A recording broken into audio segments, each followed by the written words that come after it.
concurseiro, olá, concurseira, mais uma missão. Polícia Militar da Bahia, vamos que vamos estudar como se o edital já estivesse liberado. E quando o edital for liberado no segundo semestre, de acordo com o governador Rui Costa, é trabalhar com aprofundamento, antecipar, acompanhar bem as aulas, revisar e depois aprofundar. Também indico que vocês, concurseiros, resolvam as questões dos simuladinhos. Eles são importantes também. Eu coloquei de acordo com as aulas postadas. Então, sociedade colonial, economia colonial, cultura. Então, vale a pena você ir lá na aba simuladinhos e responder questões. Agora, na missão 3, você sabe, é resolução de questões. Só que eu abri espaço nessa missão para falar um pouco sobre cultura colonial, uma vez que no edital tinha lá, né, sociedade colonial, 2 pontos, economia, escravidão, os jesuítas, não foi isso? E agora vamos abrir espaço para os bandeirantes também, né? Que a gente já viu na missão anterior, e cultura. Então, só falta esse item para encerrarmos essa primeira parte, né? Abordando a sociedade colonial. Vamos lá. Quando eu falo sobre cultura colonial, só lembrando, né, trazendo conceitos básicos da sociologia, sobre o conceito, a definição de cultura. A gente pode definir cultura toda produção humana. Tudo aquilo que o homem faz, podemos definir como cultura. Hábitos, costumes, tradições. Então, essas diversidades, ou essa diversidade que existe na colônia, é uma marca muito interessante, porque quando eu falo cultura, aqui eu vou lembrar até mesmo do grande, né, Gilberto Freire, grande sociólogo, Gilberto Freire, que escreveu Casa Grande e Senzala, esse sociólogo que vem trazer uma definição bacana sobre miscigenação social, essa miscigenação que vai justamente fazer parte, né, da sua principal teoria sobre esse processo de fusão, né, e de trabalhar a sociedade brasileira como resultado dessas contribuições, contribuição do indígena ou dos indígenas, contribuição também dos africanos e dos europeus. Diante disso, a gente pode trazer essa visão macro, né, que na sociedade colonial, a cultura vai ter essa referência indígena, vai ter também uma referência africana, por exemplo, a Bahia, né? A Bahia você tem a marca na religião do sincretismo. O que é o sincretismo religioso, professor? É a mistura. Você tem muitos africanos que são convertidos ao catolicismo, só que esses africanos, eles vão inserir na liturgia, no ritual católico, uma série de práticas culturais oriundas do seu continente de origem. No caso, você tem, né, essa fusão, né, esse sincretismo é a palavra sempre abordada, sincretismo religioso. Então, essa mistura, né, da religião católica com a religião africana, né, o sincretismo, é algo que a gente precisa abordar. É tão tal que no edital do último concurso da PM Bahia, ao falar sobre o Estatuto da Igualdade Racial, a gente justamente vem trazer novos significados, né, das contribuições africanas para o Brasil.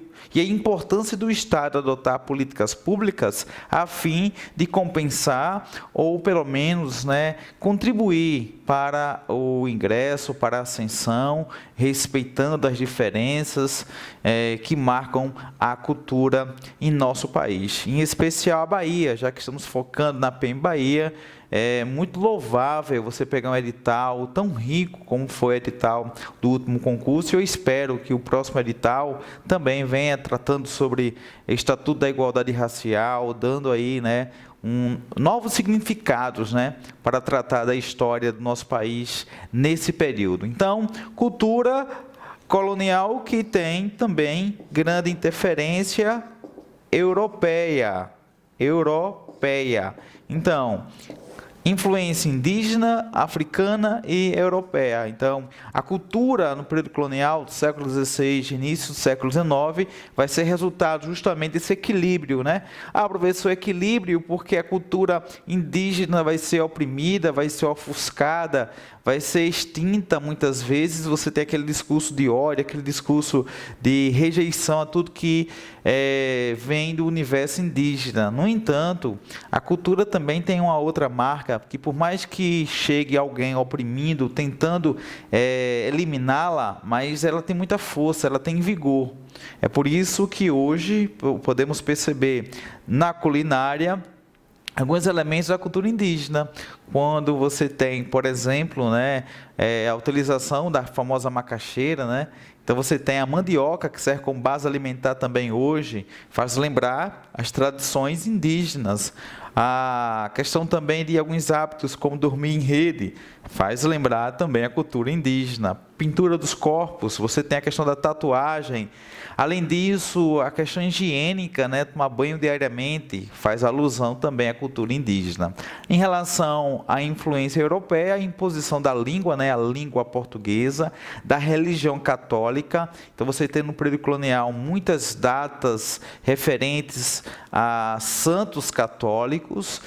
Um outro detalhe também, vilas que são constituídas com um padroeiro, para você ver aí mais uma vez a forte influência da Igreja Católica. Educação no período colonial, uma educação religiosa, a Igreja Católica que fundou diversos colégios. Eis aí, né, a participação dos jesuítas nesse processo educacional, nessa etapa, nesse período do século XVI ao século XIX. Além disso, lembrar dessa imposição, né, na forma de ver, de sentir o mundo. Você tem a coroa portuguesa que vai impor, olha, vocês vão ter que falar agora o português, vocês vão ter que agora desenvolver comportamentos de um europeu.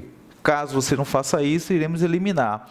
Claro, a gente não pode deixar de lado que houve uma política de extermínio. Os grupos locais foram exterminados para dar espaço à cultura europeia, uma cultura fundamentada no racionalismo, individualismo, no cientificismo, mas essa cultura que veio trazer males, muitos males para os grupos locais. Em relação aos africanos também, uma série de preconceitos em relação à sua forma de cultuar, sua forma de enxergar o mundo. No entanto, quando você tem esses africanos se convertendo ao catolicismo, formando as denominadas irmandades religiosas, aí já temos também que trazer esse aspecto da fusão, do sincretismo, da mistura, né, de hábitos africanos. A música baiana, o axé, tem essa referência, né, em relação à utilização de instrumentos musicais que tem também essa origem, essa ligação muito forte com a África. Afinal, se pegar todos os estados brasileiros, aquele estado, né, que mantém uma identidade mais forte ligada à África é o estado da Bahia. Isso é inegável, mas isso não significa que os problemas gerais foram resolvidos. Não, a questão do preconceito, a questão da inclusão, tudo isso faz parte desse contexto, desse processo histórico, tá? Então, quando falar cultura colonial, muito importante, essa cultura é resultado da mistura, né, de aspectos indígenas, africanos, europeus. Então, você tem esse amálgama, né, essa mistura, essa fusão. Professor, mas prevaleceu a cultura europeia? Sim, porque você tem o dominador que vai utilizar instrumentos bélicos justamente para garantir isso. Olha, você é forçado a falar o português, é forçado a seguir o catolicismo. Salientando que no campo da literatura, destacar a literatura dos viajantes, né, do século século XVI, chamado quinhentismo, né, que influencia bastante. Você tem os jesuítas verbalizando, né, relatando a fauna, a flora na colônia.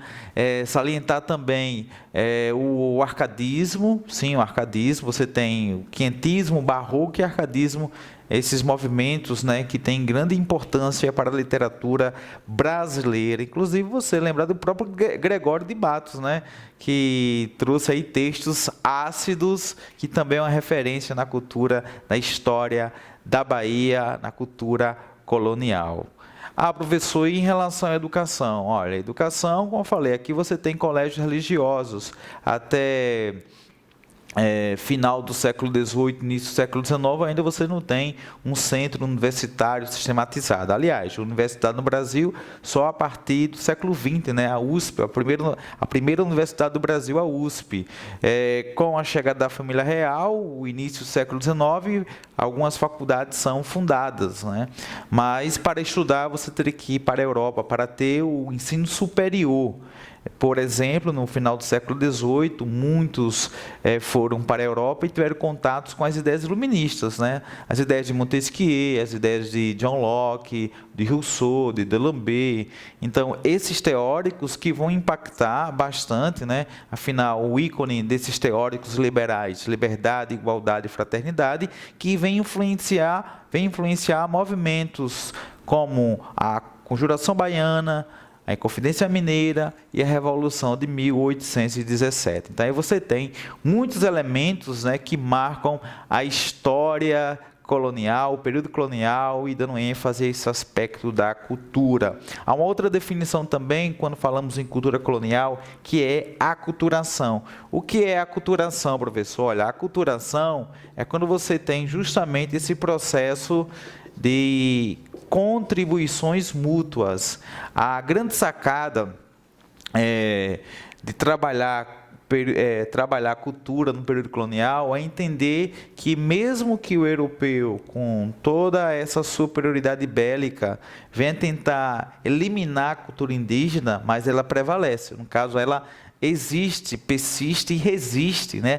Então você tem esses casos que eu citei na culinária, no vocabulário e também em costumes e tradições. Então você tem elementos indígenas, elementos africanos, como a questão do cortejo. É muito comum um parente, né, falece, então você tem toda a família, todos os familiares e amigos que vão levar o corpo até o cemitério. Então é uma tradição, é herança africana, ok? Então, com essa introdução, para você entender a importância aí da cultura, de trazer esses elementos, né, do multiculturalismo, da diversidade, mesmo sendo oprimidos, os africanos, os indígenas trouxeram uma cultura riquíssima, né, que podemos compartilhar no dia a dia. Então, é isso aí, pessoal.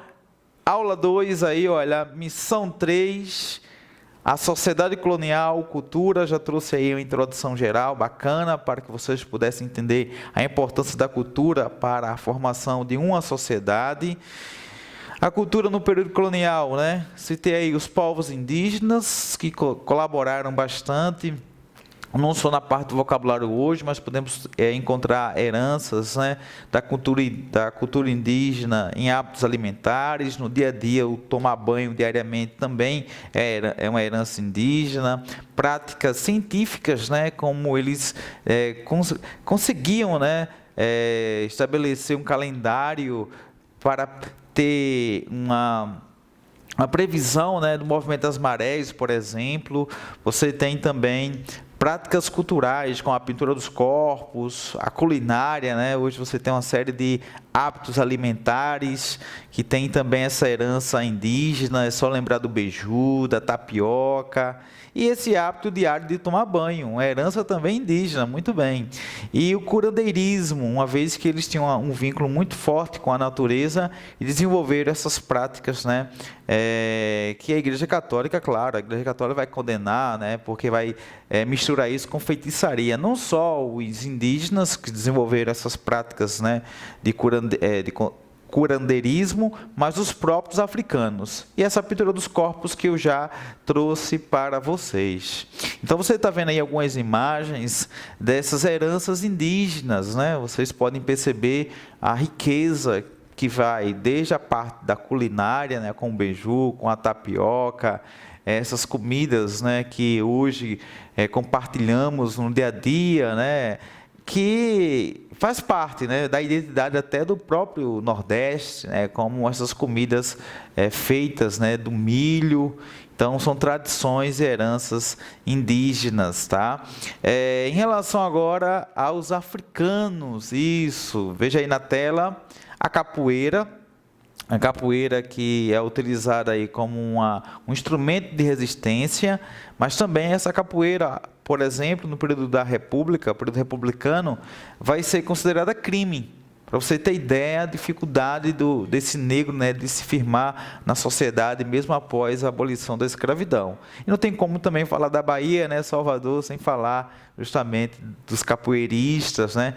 Então faz parte aí da tradição, esse patrimônio, né, cultural, material e imaterial, né, esse patrimônio imaterial da humanidade, e a capoeira faz parte da identidade do Brasil e tem esse forte vínculo também com a Bahia. A religião, você tem algumas imagens trazendo aí para vocês, né, alguns centros, alguns terreiros, né, como são conhecidos, que não tem como falar também da religião católica, e esse processo de sincretismo, a religião africana, né, que tem práticas com grandes significados para aqueles grupos, né? Os orixás, veja aí alguns orixás passando na tela para você perceber a riqueza que é, né? Os mitos construídos na história dos povos africanos. Tem um filme que vou colocar agora a imagem para vocês, né, chamado Besouro, um filmaço que traz elementos importantíssimos, né, para você compreender a luta desses escravos, né, contra a opressão, esses escravos que resistiram fortemente. E você tem também nesse filme Besouro, né, a utilização da sabotagem, que era um outro recurso para combater essa opressão. Então, as irmandades religiosas, é meu tema de pesquisa, e irmandades religiosas eram associações, né, de africanos que se convertiam ao catolicismo. Então, tal, se você chegar em Salvador, em alguma cidade da Bahia, se você encontrar uma igreja Nossa Senhora do Rosário, então pode ter certeza que aquela igreja ela foi reservada para os africanos convertidos ao catolicismo. E nessa conversão você vai ter esses africanos que vão trazer elementos da sua cultura, da sua religião. Eis aí esse processo de sincretismo, tá? Então, algumas igrejas, vocês estão vendo aí, né, igrejas da Bahia, que tem essa forte vinculação aí às irmandades religiosas, irmandades também, né, que tiveram uma importância grande na introdução de práticas como o cortejo, o maracatu, né, porque aí você tem a chamada congada, também tem origem nessas práticas culturais dessa época. Há uma lei federal, a Lei 10.639/2003, que obriga, né, escolas, universidades a trabalhar com a cultura afro-indígena nas escolas. Então, não só nas escolas, né, mas também nos centros acadêmicos. Então, é uma lei também muito importante que a gente deve aí enaltecer, ok? Dando sequência, a herança dos portugueses, a religião católica, a língua, né, o português, costumes e tradições, hábitos alimentares também. Não podemos negar essa ligação com a nação portuguesa, a literatura, sim, a literatura, que vai servir de referência também para movimentos literários ao longo da colônia, até mesmo no Império, ok? Diante disso, concurseiro, vamos agora resolver questões. É um tema envolvente, né? Eu gosto muito de trazer essas abordagens, e a história, né, não pode ser só focada na política, na economia, também tem que abrir espaço para a chamada microhistória, né? A história do cotidiano, a história das mentalidades, a história cultural. Na tela, resolução de questões. A primeira questão, eu é o rei Dom João III, faço saber a vós, Tomé de Souza, fidalgo da minha casa, que ordenei mandar fazer nas terras do Brasil uma fortaleza e povoação grande e forte na Baía de Todos os Santos, que era referência dada justamente nessa região que vai sediar a primeira capital, né, do Brasil, Salvador. tenho por bem enviarmos por governador das ditas terras do Brasil. Esse é o regimento Tomé de Souza, 1549, e essa relação com Dom João III, né? Esse rei que está no contexto desse período da instalação das capitanias hereditárias e também do governo geral. Como as capitanias fracassam em linhas gerais, exceto Pernambuco e São Vicente, o governo geral surge para dar suporte a essas capitanias. Então você tem o governo de Tomé de Souza, que vai se instalar, o governador vai se instalar em Salvador. Ele vem também com o suporte de um provedor-mor, de um capitão-mor e de um ouvidor-mor, cuidando da justiça, da cobrança de impostos. Então, letra A, vamos lá. As determinações do rei de Portugal estavam relacionadas, letra A necessidade de colonizar e povoar o Brasil para compensar a perda das demais colônias. Não, Portugal não perdeu as colônias da África. Portugal vem de modo sistematizado, né, ocupar essas terras diante de ameaças estrangeiras. A Espanha também que encontrou ouro. Letra A está falsa. Letra B, aos planos de defesa militar do Império Português para garantir as rotas comerciais para a Índia, Indonésia, Timor, Japão e China. Olha, os negócios com o Oriente não estavam tão bem assim. E ocupar o Brasil seguia essa estratégia de ter a possibilidade de encontrar ouro, uma vez que a Espanha já tinha encontrado em suas terras nos Andes, né, no caso, no Império Inca, e também lá na América do Norte, no Império Azteca. A letra C, há um projeto que abrangia conjuntamente a exploração agrícola, sim, aí você tem a exploração da cana-de-açúcar, a colonização e a defesa do território, sim, por isso que você tem um capitão-mor, né, que vem junto com Tomé de Souza para garantir esses territórios diante das ameaças estrangeiras. Letra C é a correta. A letra D, aos projetos administrativos da nobreza palaciana, visando a criação de fortes e feitorias, só que esses fortes e feitorias já tinham sido construídos, eles já tinham, né, estavam já, né, instalados desde o início da ocupação ali, a partir de 1501, você tem Gaspar Lemos e outros que vão explorar essas terras e levando produtos para as feitorias que eram locais de armazenamento. A letra E, ao plano de inserir o Brasil no processo de colonização escravista, semelhante ao desenvolvidos na África e no Oriente. Não, só fica então letra C. De imediato, questão 2, sobre as bandeiras, essas expedições particulares que atuaram em 3 frentes, né? O bandeirismo de prospecção, o bandeirismo de aprisionamento, o bandeirismo sertanismo de contrato. As bandeiras utilizaram amplamente os rios para penetrar o território brasileiro, né? O rio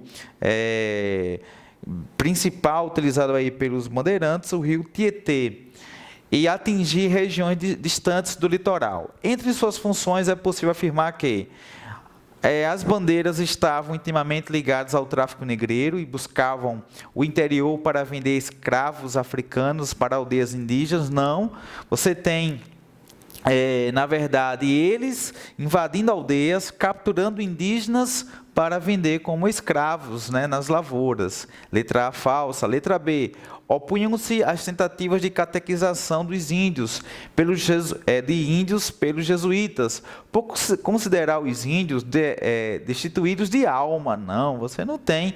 No caso, né, muitos europeus vão classificar, sim, de fato, né, esses indígenas como aquelas pessoas sem alma, né, sem rei, sem lei, mas não as bandeiras, né, falsa. A letra B está falsa. A letra C, procuravam a mando da metrópole portuguesa? Não, pelo contrário, as bandeiras vão ter choque com a metrópole portuguesa, principalmente naquele embate, né, na chamada Guerra dos Emboabas, quando os bandeirantes vão encontrar metais preciosos e vai ter aquela disputa quem de fato tem um monopólio ou quem tem o direito de explorar esses metais. Letra C, falsa. Letra D, fundavam cidades ao longo dos rios, não chegaram a fundar cidades. Letra E, eram contratadas as bandeiras por senhores de terras para perseguir escravos fugitivos e destruir quilombos. Certíssima, letra E. E só lembrar de Quilombo dos Palmares, né? Você teve a contratação dessas bandeiras para oprimir, para destruir quilombo. Então, letra E, o 2. Vamos agora para a questão 3, aí na tela. No geral, a economia colonial predatória, com baixo grau de investimento, apresenta uma forma de crescimento extensivo que tende para itinerância. Consequentemente, pode-se caracterizar a população brasileira desse período como? Veja, essa questão faz alusão ao quê? Essa questão faz referência ao modo predatório do extrativismo mineral, vegetal. Então, você explora um local, esgotou a riqueza daquele local, você vai para outro local. O que dá à sociedade brasileira colonial essa mobilidade, essa instabilidade. Assim, veja aí as alternativas. Letra A, uma sociedade sedentária e concentrada no interior das capitanias, não. A população se concentra até hoje, pessoal, maior quantidade populacional, maior índice populacional você tem no litoral, né? O maior percentual da população brasileira. Só pegar as principais capitais, Salvador, Recife, Fortaleza, Rio de Janeiro, tirando aí, né, São Paulo, Belo Horizonte, o Rio de Janeiro, por exemplo, você tem essas grandes capitais localizadas no litoral. Então, a letra B, móvel, sim, e contrária à miscigenação, não, até porque essa miscigenação vai se dar por um processo natural e histórico, né?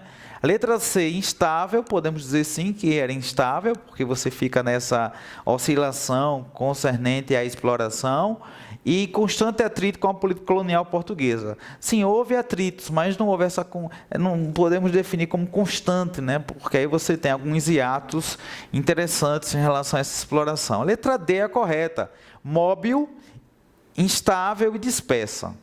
Tá? Letra D de dado. Letra E, sedentária e concentrada nos arredores de centros urbanos, não, porque a sociedade colonial é rural, do século XVI, XVII, a sociedade açucareira rural, né? Quando você tem a mineração, você entra aí o aspecto da sociedade urbana. Questão 4, essa questão é fácil, tá? Um texto como suporte. Após a criação desse sistema, estabeleceu-se um centro que servia como o coração do território nacional. Segundo Rodolfo Garcia, o regimento de 1548 introduziu uma alteração significativa no caráter da legislação metropolitana editada no Brasil, na medida em que o principal meio pelo qual o rei mandava povoar o Brasil era da redução da população indígena à fé católica. Não por acaso, os primeiros jesuítas chegaram ao Brasil na comitiva de Tomé de Souza. O texto trata de um sistema conhecido como provedor-mor, não, provedor aí que fica responsável. Você tem o ouvidor, né, que é a parte da justiça, o capitão-mor, a parte da defesa. Então, você tem esse provedor, a parte de impostos, não. Letra B, capitanias hereditárias, que foram instaladas em 1534, só que o texto faz alusão ao governo geral. Letra E, questão fácil. Eis aí o gabarito de todas as questões e assim encerramos a aula 2, missão 3. Galera, mais uma vez, muito obrigado. Continue nessa força, com essa dedicação, com essa disciplina, que você vai chegar lá, você vai vencer, tá bom? Agradeço mesmo a confiança e nas próximas aulas já iremos tratar do processo da independência do Brasil, da formação do Estado brasileiro, que é um tema bem recorrente nas provas de concursos, porque você sabe, com ser disciplinado, em nome de Jesus, dos orixás, será aprovado.